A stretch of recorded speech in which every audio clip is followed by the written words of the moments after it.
Huh? Bakit ano yan? Gon? Ang bagay na to.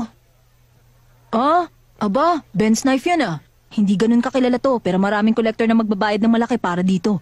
Ang galing at nakilala mo. Oo, nakita ko, pero hindi ko alam lahat yun. Huh? Naisip ko lang, ano kaya kung gamitan ko ng Gyo? Oo nga, may aura nga. May naisip akong strategy. Para saan? E de para kumita tayo ng malaking pera, tulad ng knife na to, maghahanap tayo ng mga kasangkapan na nababalutan ng nen. Pag ganun, siguradong isang henyong artist ang gumawa nun, kaya pwede natin i-auction. Tama ka! Sa ganung paraan, makakahanap tayo ng mga tagong kayamanan kahit wala tayong formal na training o kaalaman sa pagkilatis sa mga yun. Okay, simulan na natin ang misyon. Ako nang bahala sa pag-check kung may nag-post na ng impormasyon. Okay lang, ayos na rin to. Dalhin na natin ang mga to sa auction house para malaman natin kung magkano. Itong huling to, sayang kasi. Halos wala siyang halaga bilang collectible. Oh, Siguro mga 1,500 Jenny lang to. lugi. Pero may nakita akong konting aura na lumalabas sa kanya.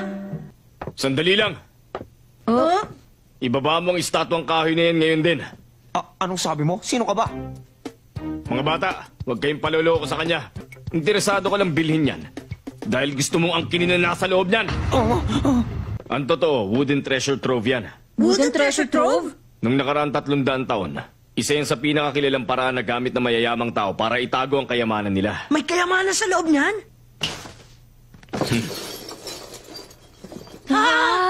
Wow! Ang galing! Maraming salamat, Ginoong Sipal! Okay na yung 20%. Ha? Yun na lang ang komisyon ko kapag nabenta nyo na yung kayamanan nyo. Ha? Gusto mo rin pala kaming lukuhin, Manong? Kung sasagutin lang natin ang tanghalian niya, pwede pa. Tanghalian? Oo ba? Okay na yun. Ha? Imbis na bayaran nyo ako, sagutin nyo na lang ako. Sabihin nyo, may maitutulong ba ako sa inyong kahit na ano? Kung ang habol nyo kumita ng pera sa auction, natural lang nakakailanganin nyo ng isang appraiser, hindi ba? Ano po ang dahilan at gano'n na lang ang interes niyong tulungan kami, Ginoong Sipal? Nung una pa lang kitang makita, alam ko na agad, naramdaman kong may special sa'yo.